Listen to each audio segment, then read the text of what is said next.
I am ready. Serbisyong totoo ng GMA News.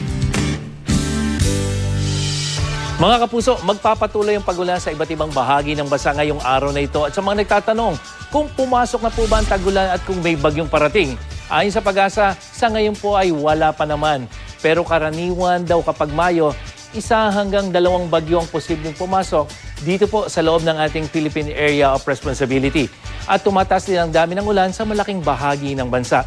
At narito naman po yung 2 posibleng track ng isang bagyo tuwing buwan ng Mayo. Yung isa po pagpasok sa ating Philippine Area of Responsibility bago tumama sa kalupaan ay liliko na yung papunta ng bansang Hapon.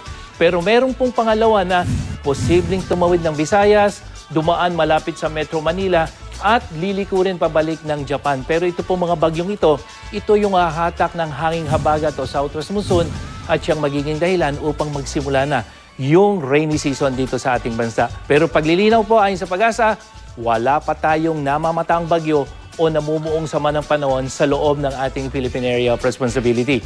Ang pag-uulan na nararanasan o mararanasan sa iba't ibang lugar sa bansa, pati po ngayong weekend, ay pawang isolated lamang sa ibang lugar. Pero meron po sa Northern Luzon hanggang sa Mindanao, may scattered rain showers o kaya naman ay thunderstorms.